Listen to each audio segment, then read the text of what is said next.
Lots of websites are offering reviews on travel products, but you're suggesting to use some caution. Yeah, we'll get into that today. I think a little bit. It's there's some landmines there. Okay, this is today on Dream Travel Share Unpacked. If you'd like to receive an email version of today's show, along with our weekly travel opportunities, click on the link below to join our mailing list. We promise to only send you one email a week every Friday. You can unsubscribe at any time, and we won't share your email address with anyone else. So what's wrong with using these reviews? I don't think there's anything wrong with using the wiki sites. I certainly look at them. I'm sure you do too. There's stuff to be learned there. I think you just have to be really, really careful because, I equate it to panning for gold, meaning that you work really hard to find some good feedback in there. Yeah.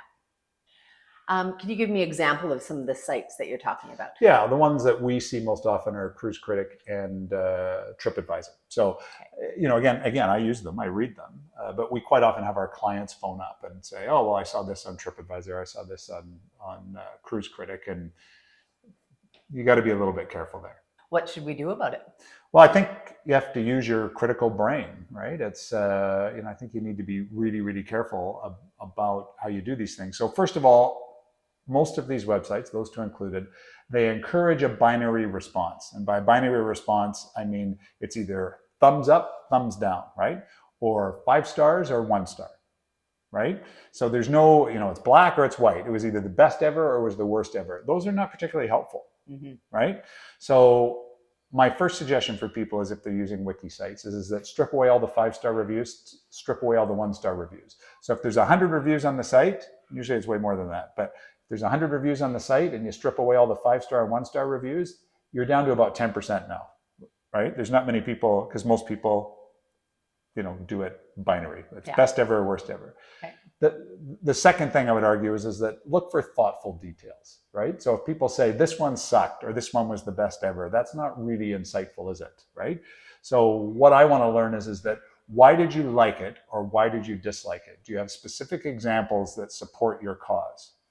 Or people will say, we see this all the time. They'll say, oh, X River Cruise Lines, it's the best one out there. Well, that's fantastic. How many have you been on? Well, I've only ever been on that one. I'm glad you enjoyed it, right? I really am. That's fantastic. But, we've been on all of them. It's one of the reasons people phone us so that we can, say, oh, okay, well, and people say, well, what's the best one? Well, there isn't, right? It depends what your criteria is and the things that you value and all those other things. And that's the other thing.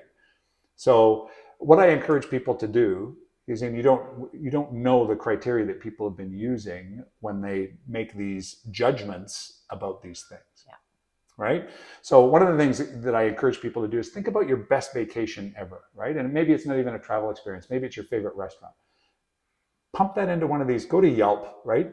Grab your favorite restaurant, right? And look at how many people said it was the worst restaurant ever. And you think, I've never had a bad meal there. It's fantastic. I love this place. I love everything about this place. And you'll find somebody that thought it was the worst ever. What a great suggestion, Bob. That it would make sense for a lot of reviews. I'm going to do that myself. Yeah. It's and again, it's not that you can't learn something, but again, I equate it to panning for gold. So you have to sort through a lot of garbage, and frankly, it is garbage, right? So especially the other thing I eliminate too on these sites is that anybody that doesn't use their real name.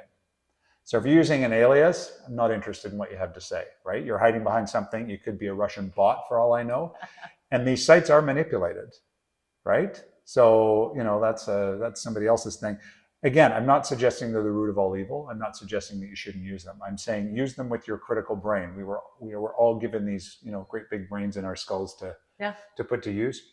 This is where you want to use some of that intelligence rather than just accept these binary, ridiculous reviews. Yeah, and then maybe talk to us because we might have had some experience on one of those lines, and with whatever they are grumbling about, we can maybe give you our opinion. Yeah, and that's actually a great point. And again, when people phone us and say, well, what's the best one? We won't answer that question directly because we don't know what your criteria is. Now, when you say A and B and C are really important to me, then we can say, okay, well, based on that bit of feedback and that criteria, then we think you should look at option A or option B, which is a lot different than which one's the best and which one's the worst. Yeah.